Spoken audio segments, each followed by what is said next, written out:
What's up, all? It is the 26th of July, and it's been quite the week. Some pretty heavy swings within the bonds. Things that made some of the most swings had to do with, jobless claims. We had durable good orders that would really miss the mark. Um, those things were pushing the bonds to take a bit of a beating. They would look like they were strong early in the day, and then once news got digested, they got hit pretty hard. So we got pretty heavy swings this week. Really watching it closely, trying to pull locks, time locks, and if you're just not on top of it, and we're not in the communication we give you, if you're not responding quickly, you could miss out. So days like this, if we're communicating with you about your lock, you need to react. Waiting for the end of the day to see what happens, not always good, because the day doesn't always turn around. The days seem to start better and then go negative on us. Today we had the PCE, the personal consumption expenditures, also the personal income. Personal income came in higher, but half of what they expected. So it wasn't as good as the market thought it was going to get. Personal spending dropped a little bit. People are not spending as much. You've also got personal consumption expenditures. It's kind of like the CPI, Consumer Price Index, a very similar style of reading. This is what the Fed, from what I understand, it's been commonly said, the Fed's favorite measure of inflation. That actually it's on track as far as the headline numbers, on track with what they anticipated, but the core, when you strip out energy costs, it's actually more than what they anticipate. So it's actually increased. So we're seeing an increase in those costs, that increase in expenses. Therefore, inflation continued to rise. It wasn't huge though.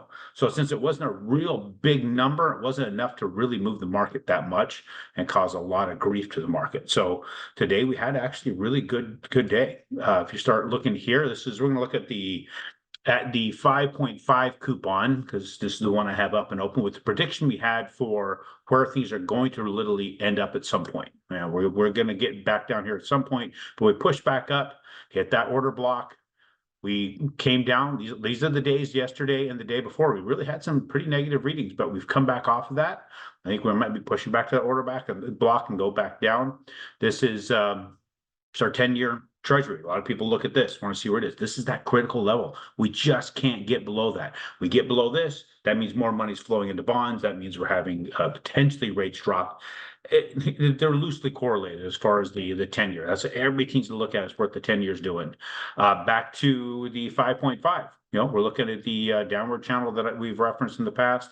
Here's an upward version of that. Actually, this is the 6.5 coupon where we're locking the majority of your real estate investors.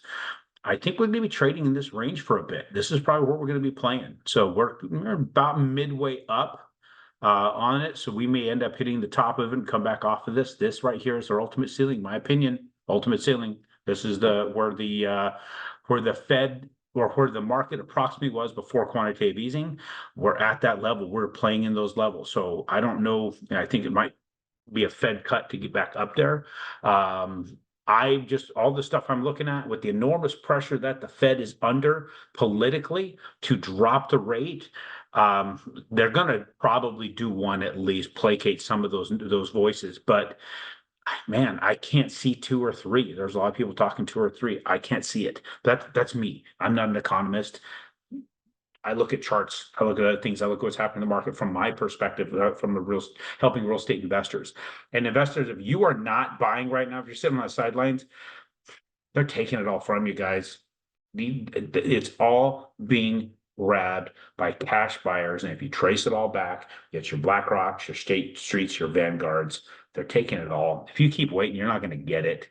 I'm just sitting here bitching, screaming, spitting in the phone all the time at people to move forward. If you don't, and you sit here 10 years later, like, hey, we missed that boat. It's not because I haven't told you the boat wasn't freaking here. Get on the freaking boat now. It's the best I got for you. Thanks, guys, and I'll talk to you on Tuesday.